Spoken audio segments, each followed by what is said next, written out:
साथियों, जैसा कि आप सभी लोग जानते हैं कि पिछड़े वर्ग के लोगों के द्वारा एक लंबे समय से जाति आधारित गिनती एवं ओबीसी की जाति आधारित गिनती को लेकर के लगातार मांग की जा रही है।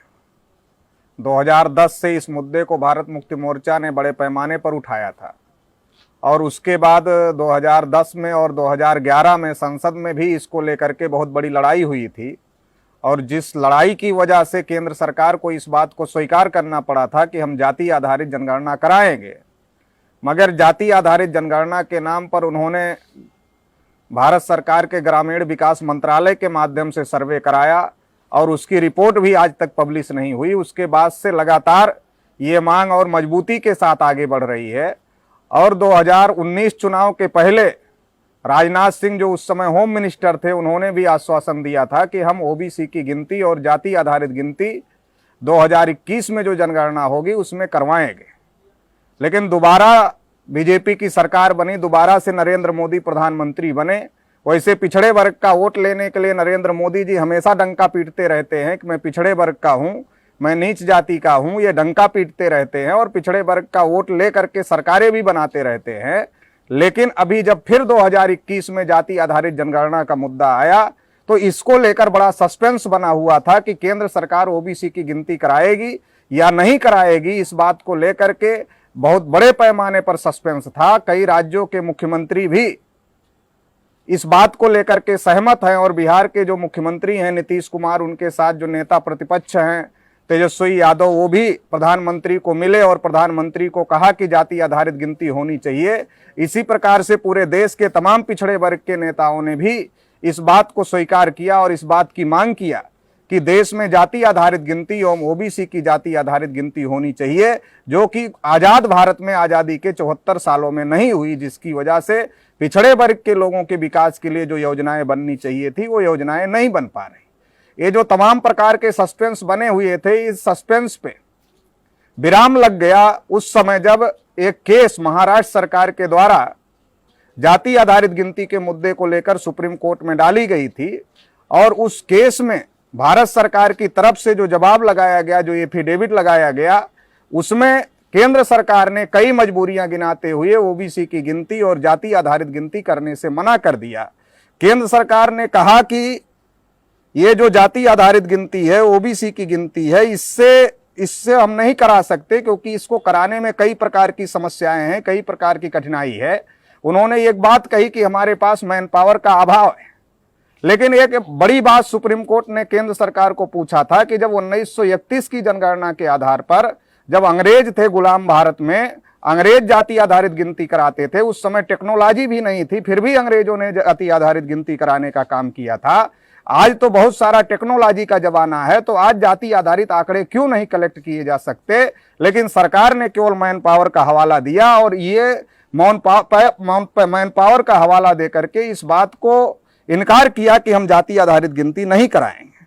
दूसरी बात, सरकार ने कहा कि इससे 50% जो आरक्षण की रूलिंग इंदिरा साहनी वर्सेज भारत सरकार की केस में जो सुप्रीम कोर्ट ने दिया हुआ है कि 50% से ज्यादा आरक्षण नहीं दिया जा सकता, ये 50% की क्राइटेरिया टूट जाएगी अगर जाति आधारित गिनती होगी, ये संदेह है और इससे मेरिट प्रभावित होगी। लेकिन हम सभी लोग जानते हैं ईडब्ल्यूएस के नाम पर सवर्णों को आरक्षण दे करके ये क्राइटेरिया पहले ही केंद्र सरकार के द्वारा असंवैधानिक तरीके से तोड़ा जा चुका है, इसलिए ये तर्क भी किसी के गले उतर नहीं सकता। तीसरी तर्क केंद्र सरकार ने ये दिया कि ये जाति आधारित गिनती से 8,000 करोड़ रुपए लगेंगे और इतना पैसा सरकार खर्च नहीं कर सकती। ये भी एक बहाना बनाने का काम किया। जाति आधारित गिनती के लिए 8,000 करोड़, देश के जो 85% लोग हैं, देश में जो बहुत बड़ी आबादी ओबीसी की है, 60% से ज्यादा आबादी है, उतनी बड़ी आबादी के विकास के लिए, और देश में जो जनरल कास्ट के लोग हैं, ब्राह्मण हैं, क्षत्रिय हैं, वैश्य हैं, उनको क्या हिस्सा मिला, क्या नहीं मिला, और पिछड़े वर्ग के लोगों को क्या हिस्सा मिला, क्या नहीं मिला, ये तमाम बातें जाति आधारित गिनती की वजह से सामने आएंगी। तो इतने बड़े जो आंकड़े हैं, आंकड़े के बगैर देश का विकास नहीं हो सकता, देश के नागरिकों का विकास नहीं हो सकता। तो जो इतने बड़े आंकड़े कलेक्ट करने के लिए सरकार को 10 साल में 8,000 करोड़ रुपया खर्चा करना कोई बड़ी बात नहीं है। जब सरकार कुंभ मेले में हर साल 24,000 करोड़ रुपया खर्च करती, हर तीसरे साल 24,000 करोड़ रुपया खर्च करती है, तो 10 साल में देश के विकास के लिए, देश में अलग अलग जातियों के आंकड़े कलेक्ट करने के लिए 8,000 करोड़ खर्च करना बड़ी बात नहीं है, लेकिन सरकार ने उसको बहाना बनाया। और कांग्रेस सरकार की भी पोल अपने एफिडेविट में खोल दिया, जिसमें कांग्रेस सरकार द्वारा ये दावा किया गया था कि हमने जाति आधारित गिनती कराया है, लेकिन एफिडेविट में केंद्र सरकार ने यह कहा कि जो कांग्रेस के द्वारा गिनती कराई जाने की बात कही गई थी वो सही बात नहीं थी, बल्कि केवल गरीबी के आंकड़े भारत सरकार के ग्रामीण विकास मंत्रालय के द्वारा इकट्ठा किए गए। ये तमाम बातें एफिडेविट में कह करके केंद्र सरकार ने इस बात को कह दिया कि अब हम जाति आधारित गिनती और ओबीसी की गिनती नहीं कराएंगे। सरकार ओबीसी के लोगों का वोट बीजेपी लेती है, आरएसएस के लोग ओबीसी के लोगों को हिंदू के नाम पर बहका करके वोट लेने का काम करते हैं। नरेंद्र मोदी अपने को पिछड़ा वर्ग कह करके वोट लेने का काम करते हैं। लेकिन अभी जब ओबीसी की गिनती का मामला आया तो सरकार ओबीसी की गिनती नहीं करना चाहती। सरकार ओबीसी की गिनती नहीं करना चाहती तो फिर ओबीसी का विकास कैसे होगा? अगर ओबीसी के डाटा ही नहीं कलेक्ट होंगे, सरकार ओबीसी का डाटा कलेक्ट नहीं करेगी, तो ओबीसी के लिए जो अलग से योजनाएं बनाई जानी चाहिए ओबीसी के विकास के लिए, वो भी संभव नहीं है। और अगर वो संभव नहीं है तो इससे ओबीसी का विकास संभव नहीं है। इसका मतलब यह है कि हमारा वोट तो आरएसएस बीजेपी के लोग लेते हैं, लेकिन हमारा विकास नहीं करना चाहते। एक तो ये बात ओबीसी के लोगों को समझने की जरूरत है। या जो षड्यंत्र हो रहा है कि 74 साल में देश में किसका विकास हुआ और किसका विकास नहीं हुआ, ये जाति आधारित गिनती के डाटा से ही पता चल सकता है। लेकिन सरकार ये नहीं चाहती कि जो ओबीसी के साथ धोखेबाजी हुई, ये धोखेबाजी ओबीसी के लोगों को पता चले, इसलिए सरकार डाटा कलेक्ट नहीं करना चाहती है। और अभी सरकार में जो प्रधानमंत्री जी हैं वो खुद अपने को ओबीसी कहते हैं। 28 मिनिस्टर ओबीसी के लोगों को बनाए गए, 28 मिनिस्टर ओबीसी के हैं और प्रधानमंत्री खुद अपने को ओबीसी कहते हैं। इसका मतलब ओबीसी का चेहरा दिखा करके वोट लेने की तैयारी तो लगातार चल रही है, लेकिन ओबीसी को हक अधिकार देने की बात ना तो प्रधानमंत्री जी कर पा रहे हैं, ना उनके 28 मंत्री ही कर पा रहे हैं।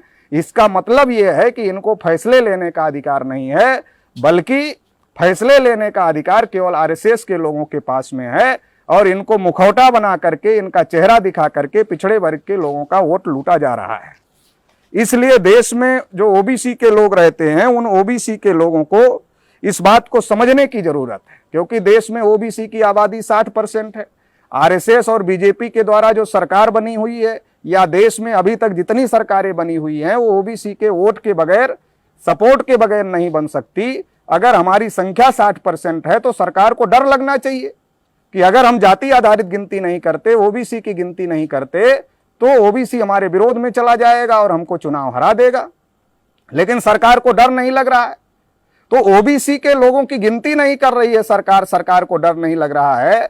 इसके अलावा जो बहुत बड़ी संख्या में ओबीसी के लोग ही किसान हैं और लगभग 70% आबादी देश में किसानों की है, और ऐसा कहा जाता है कि भारत एक कृषि प्रधान देश है, तो 70% किसानों के खिलाफ में भी सरकार ने 3 काले कानून बनाए और किसानों की जमीन पर उद्योगपतियों का कब्जा कराने का कार्यक्रम बनाया हुआ है। इससे जो किसानों की जमीन है उस पर अडानी और अंबानी का कब्जा कराया जाएगा। और भारत के अंदर भारत कहाँ है, ये खोजने के से भी हमारे लोगों को भारत के अंदर भारत नहीं मिलेगा, ऐसी संभावनाएं आने वाले समय में बन रही।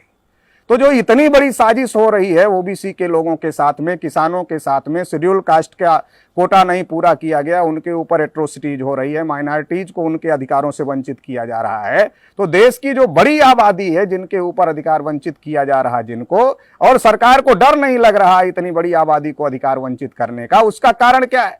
उसका सबसे बड़ा कारण है कि जो ये सरकार चुनी जा रही है, चाहे 2009 की कांग्रेस की सरकार रही हो या फिर 2014 और 2019 की बीजेपी की सरकार हो, ये ईवीएम घोटाले से चुनाव जीत करके आए हुए लोग हैं। और इनको लगता है कि जब ईवीएम घोटाला करके हम चुनाव जीत सकते हैं तो फिर हमें ओबीसी को, एससी एसटी को या फिर किसानों को उनका हक अधिकार देने की क्या जरूरत है। इसलिए ओबीसी के खिलाफ भी बड़े पैमाने पर फैसले हो रहे हैं। ओबीसी की गिनती नहीं हो रही है, संख्या के अनुपात में हिस्सा नहीं मिल रहा है, और ऐसी बहुत सारे षड्यंत्र ओबीसी के खिलाफ हो रहे हैं।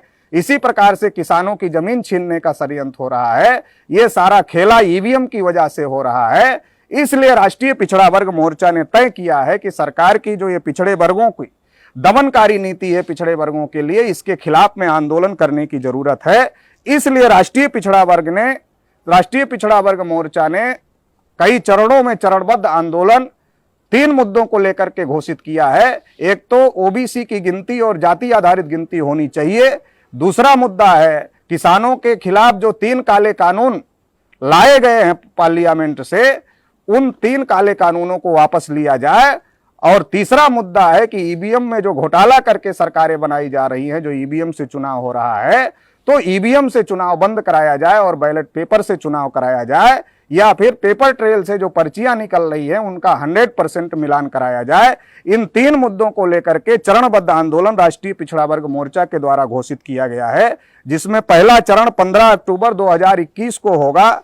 15 अक्टूबर 2021 को पूरे भारत के 31 राज्यों के 550 जिलों से महामहिम राष्ट्रपति महोदय को ज्ञापन प्रेषित किया जाए। दूसरा चरण 29 अक्टूबर 2021 को पूरे भारत के 31 राज्यों के 550 जिला मुख्यालयों पर धरना प्रदर्शन किया जाएगा और पुनः महामहिम राष्ट्रपति महोदय को ज्ञापन प्रेषित किया जाएगा। तीसरा चरण 12 नवंबर 2021 को पूरे भारत के 31 राज्यों के 550 जिलों में 5000 तहसीलों पर धरना प्रदर्शन किया जाएगा एवं पुनः महामहिम राष्ट्रपति महोदय को ज्ञापन प्रेषित किया जाएगा।